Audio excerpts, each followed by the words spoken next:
لالچی آدمی نیک کہاں سے ہو گیا؟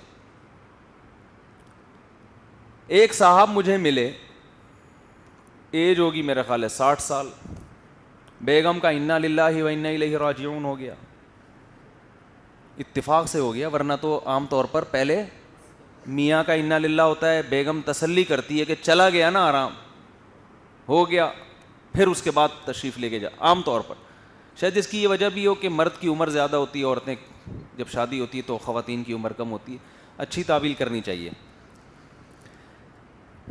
بیگم کا انا للہ ہو گیا، اب وہ 60 سال کا آدمی، وہ اس کو تنہائی محسوس ہو رہی ہے، وہ شادی کرنا چاہتا ہے، بچے اتنی بڑی بڑی داڑیاں، نمازی پرہیزگار، ابا کو شادی نہیں کرنے دے رہے کہ وراثت بولو 12.5% ان سوتیلی اماں کے پاس جائے گا، اور ظاہر ہے جو 12.5% سوتیلی اماں کے پاس جائے گا تو سوتیلی اماں کے مرنے کے بعد سوتیلے بچوں کے پاس وہ نہیں آئے گا، کیونکہ وہ تو پھر اس کے بھائی بہنوں میں جائے گا نا، اس کے ابا اماں میں، یا اس کی اولاد ہو گئی تو ادھر جائے گا۔ آپ کو صرف اس پیسے پہ نظر رکھنی چاہیے جو آپ نے اپنی محنت سے کمایا ہے، باپ کے پیسوں پہ نظر رکھنا یہ ہوس انتہائی درجے کی ہوس ہے۔ شریعت نے جو باپ کا مال اولاد کو دیا ہے نا، وہ مرنے کے بعد دیا ہے، اس لیے کہ اب اس کا کچھ تو ٹھکانہ لگانا ہے نا اس کو، تو باپ چونکہ یہ چاہتا ہے کہ میرا مال میری اولاد میں جائے، تو اسی کی چاہ، اکثر تو یہی چاہتے ہیں، تو اسی کی چاہت پہ عمل کیا، بھائی مر گیا تو اب کیا قبر میں تھوڑی لے کے جائے گا، دے دو بھائی ان کی اولادوں کو۔ اس سے بہت سے لوگ یہ غلط فہمی میں مبتلا ہو گئے ہیں کہ زندگی میں بھی باپ کا مال کس کا ہے، ہمارا ہے۔ یہ بہت بڑی خوش فہمی ہے جس میں آپ مبتلا ہو گئے ہیں۔ میرے علم میں ایسی کوئی حدیث نہیں ہے جس میں آتا ہے باپ کا مال اولاد کا، اس کے الٹ حدیث ہے، انتا و مالوکا لی ابی کا، تو اور تیرا مال تیرے باپ کا ہے۔ باپ یہ بات کرے نا کہ میرا بیٹا شادی کر لے گا تو وہ ایسا نہ ہو کہ وہ سارا خرچہ بیوی کو دے دے، میرے اوپر خرچ کرنا ہی چھوڑ دے، ہے تو یہ بھی غلط، لیکن اس کی پھر بھی کوئی لاجک بنتی ہے کہ یار بڑھاپے میں پتہ نہیں مجھے پالے گا کہ نہیں پالے گا۔ یہ تو بالکل ہی الٹا ہے کہ ابا کی زندگی میں باپ کی جیب پہ نظر رکھ کے بیٹھے ہوئے، کمبخت تجھے تیرے باپ نے پال پوس کے جوان کیا، تو اپنی کمائی لا کے اس کی جیب میں ڈال، میرا تو کچھ بھی نہیں ہے بھائی، یہ سب آپ کا ہے، کیونکہ آپ نے میرے بازوؤں میں طاقت پیدا کی، میں جب پیدا ہوا تھا مجھے آپ نے عیدی سینٹر میں جمع نہیں کرایا، کوئی پابندی تھوڑی اپنا بچہ لے جا کے عیدی سینٹر میں جمع کرا دو، کوئی پوچھنے والا نہیں ہے۔ آپ نے مجھے چھت دی، آپ نے میری ماں کو بھی کھلایا پلایا، جس نے مجھے پالا اور عزت کے ساتھ معاشرے میں ایک نام دیا، قوم دیا، خاندان دیا، ساری قوموں کے ابا کی وجہ سے لگتے ہیں نا آپ کے ساتھ۔ ایک ہمارے بلاول بھٹو ایسے ہیں جو بھٹو بھی ہیں زرداری بھی ہیں، دونوں چیزیں لگا دی انہوں نے، چلو ان کی مرضی، لیکن اصولی طور پر تو باپ کا قوم چلتی ہے نا، باپ بھٹو ہے تو بیٹا بھٹو ہے، باپ زرداری ہے تو بیٹا زرداری ہے، باپ خان ہے تو بیٹا خان ہے، باپ ارائی ہے تو بیٹا ارائی ہے۔ تو انگریزوں میں چونکہ ابا کا سسٹم ہی ختم ہوتا جا رہا ہے، اس لیے انہوں نے ماں سے خاندان چلا دیا، لیکن نیچرل جو گارجن ہے وہ کون ہوتا ہے؟ وہ تو ابا ہوتا ہے۔ تو اب بتاؤ، اتنی ساری چیزیں ابا سے لی، نچوڑ لیا ابا کو، اور اب ابا کو ضرورت ہے، تو اب ڈر اس بات کا ہے کہ ابا کی وراثت، اور کتنی تھوڑی سی جا رہی ہے یار، 12.5%۔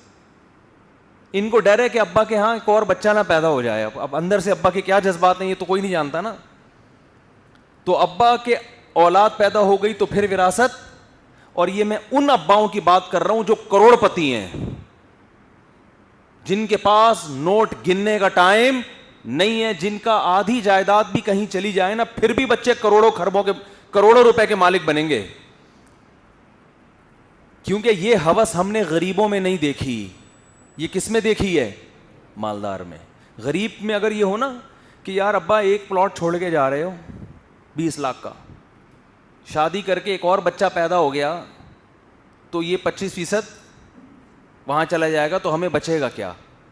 تو غریب آدمی یہ بات کرے، بات تو اس کے لیے بھی غلط ہے، لیکن کوئی لاجک بنتی ہے کہ ابا چھوڑ کے کیا جا رہے ہو؟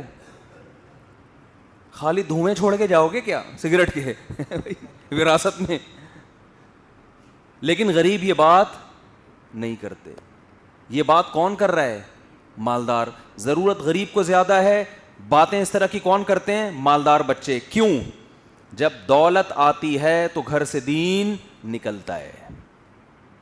باپ نے پیسہ کما کما کے بچوں کو کھلایا, کسی کو امریکہ بھیجا, کسی کو یو کے بھیجا, کسی کو جرمنی بھیجا پڑھنے کے لیے, اتنا خرچ کیا, مگر باپ نے کبھی اپنے بچوں کو کسی مولوی صاحب کے پاس نہیں بٹھایا, کسی بزرگ سے بیعت نہیں کروایا کہ اللہ اللہ سیکھو یہاں بیٹھ کے.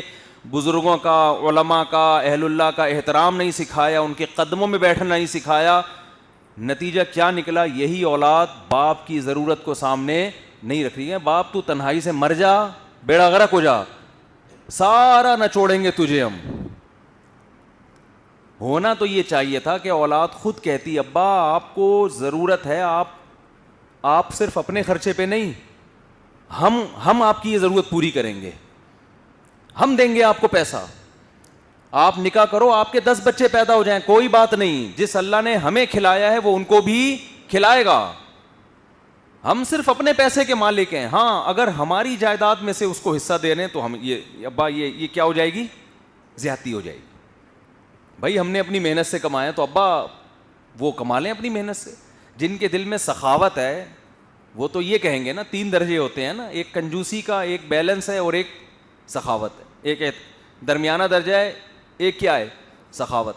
سخی تو کہے گا ابا کوئی بات نہیں, اگر غریب ہوئے تو میں ہوں, میں ان پہ خرچ کروں گا, کیونکہ وہ آپ کی اولاد ہے, تو ہمارے بھی تو بہن بھائی ہیں نا, تو اسلام میں تو حکم ہے بہن بھائیوں پہ خرچ کرو, ڈبل ثواب ہے. لیکن میں اس کی بات نہیں کر رہا کہ اتنی ایکسیلنسی آپ پیدا کر لیں. اس کے لیے بڑا دل چاہیے کہ کوئی بات نہیں ابا آپ بچے پیدا کریں, کوئی مسئلہ نہیں ہے, آپ سے نہیں پلیں گے کون پالے گا؟ ہم پالیں گے, ہم خرچ کریں گے ان پہ. یہ گلگت میں ایسے لوگ ہیں جو میں نے انٹرویو کروایا تھا نا, یہاں مارکیٹ میں ایسے لوگ کیا ہیں؟ شارٹ ہیں. کنجوسی ہے نا. حالانکہ جب یہ جذبہ ہوگا تو اللہ دروازے کھول دیتا ہے رزق کے, چھپڑ پھاڑ کے رزق آتا ہے.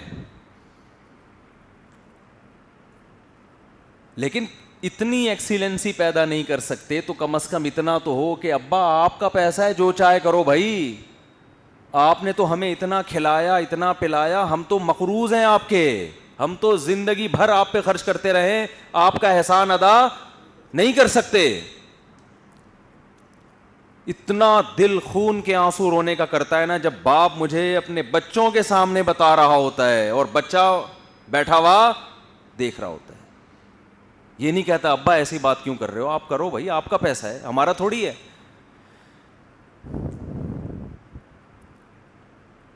آج والدین جن گھروں میں لڑائی نہیں ہے نا, ماں باپ اور اولاد خوش و خرم زندگی گزار رہے ہیں, یہ وہ گھر ہیں جن میں ماں باپ کو اپنے حقوق ہی نہیں پتہ ہیں. ٹھیک ہے نا, جن میں ماں باپ کو اپنے حقوق پتہ ہی نہیں ہے, کمپرومائز کر کے بیٹھے ہوئے اولادوں کے سامنے کہ بھائی ٹھیک ہے ایسا ہی ہوتا ہے. ایک صاحب سے میں نے پوچھا,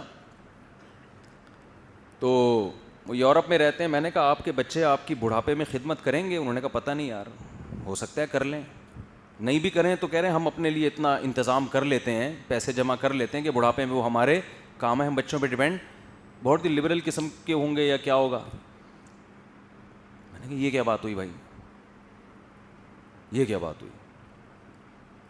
آپ کی انویسٹمنٹ یہ اولاد ہی ہے, بڑھاپے میں اپنے لیے جمع کر رہے ہو کہ اولاد نے نہ پوچھا, اس کا مطلب اولاد کی تربیت نہیں ہو رہی ہے. پورا ایک سسٹم ہی چل پڑا ہے نا ایسے. آپ نے اپنے بچوں کے سامنے اپنے باپ کو پالا ہوتا تو بچوں کو پتا ہوتا کہ باپ کو کیسے رکھا جاتا. آپ نے شادی اتنی دیر سے کی کہ آپ کے بچے جب پیدا ہوئے تھے تو دادا کا انتقال ہو چکا تھا. پہلا فالٹ تو آپ نے یہ کیا, بچوں کو خاندانی وہ دکھایا ہی نہیں کہ ہوتا کیا ہے, ہمارے خاندان کی پرمپرا کیا ہے, یہ آپ نے ان کو دکھایا ہی نہیں, کہ خدمت کا موقع ہی نہیں مل رہا. تو ہوس کا مطلب سمجھ میں آ رہا ہے, ایک ہوتی ہے خواہش اور ایک ہوتی ہے